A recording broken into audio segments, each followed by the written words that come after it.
How to fix a flat tire. Woohoo! So first, you pull the nail with the vice grips or pliers, whatever you got. You get out your reamer and you poke a hole. Make it out a little bigger. You spin it. Help get those grooves to cut the hole a little bigger.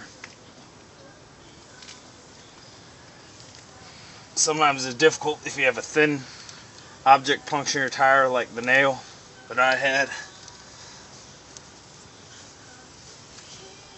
because you need this to fit in the hole afterwards.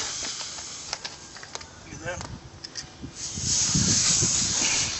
force the tire plug through after you threaded it into the tool, which I'll show you how to do in a moment.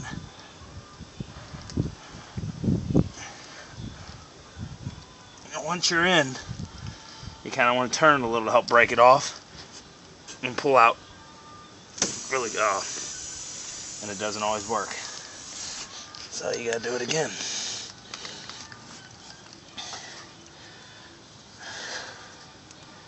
You can do just one plug. I usually do two, especially when it's on a trailer like this.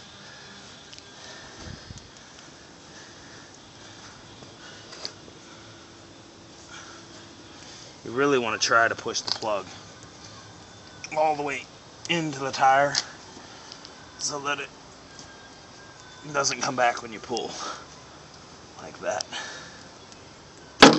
Ow. As you can see, that one's in. Sounds like my air leak stopped, so I'm actually just going to do one this time and see what happens, because the hole was so small. What I always do is take a lighter and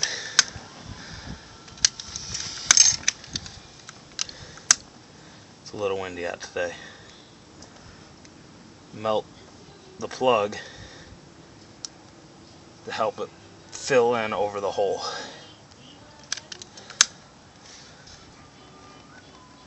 Make like a little mushroom head on top.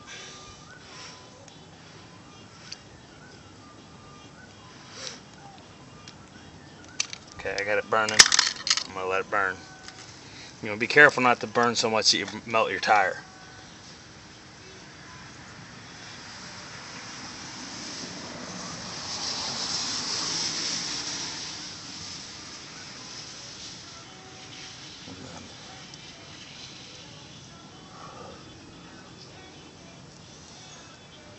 Once you have it in there, you kind of use this, or if you have something else near.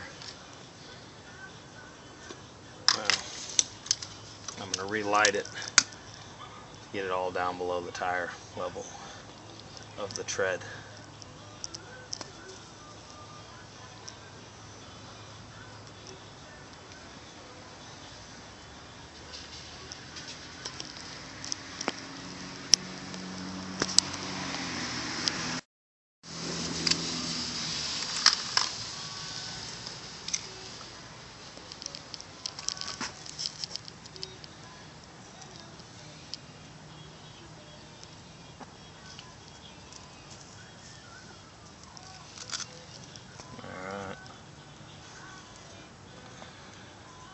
What you do not want to do is use your finger.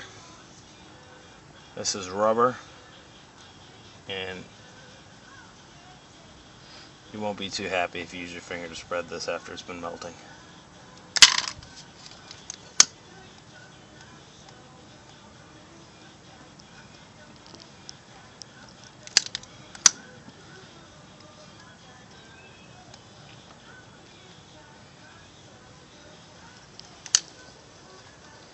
Should be good. Let's see if it fills up with air. I'll let you know in my next one. Alright, this is how part 2 of plugging a tire. I forgot to fill up my air compressor with air, so it would have took a few minutes if you had to listen to the noise. Want to make sure you know it's on there. You want to test it before you drive on it, obviously. If you have an air compressor, these type of air tools are best because they have a pressure gauge right on there. It'll show you how much pressure you're putting in the tire. The actual pressure of your tire is not going to be that pressure. It's going to be when you pull the trigger. Or actually, when you let go of the trigger, I'm sorry. That is the working pressure of my tank right now. I'm pumping out like 65 psi. And my tire's at 20 psi. And I'm going to go to 34 because this tire is a 35 psi cold, and I'm hauling a lot of weight, and I don't want to take a chance of popping the tire.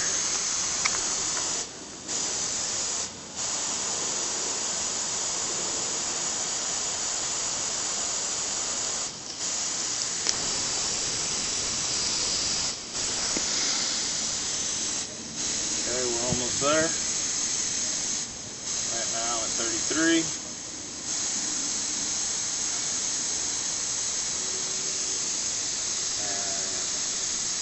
As you get more full, it takes longer to fill it up. To get the higher pressure as you go, it takes longer per pound of pressure to fill. And stop right there, 35. Now, you can check your tire. Most tires will have it written on them, your PSI. Max load range.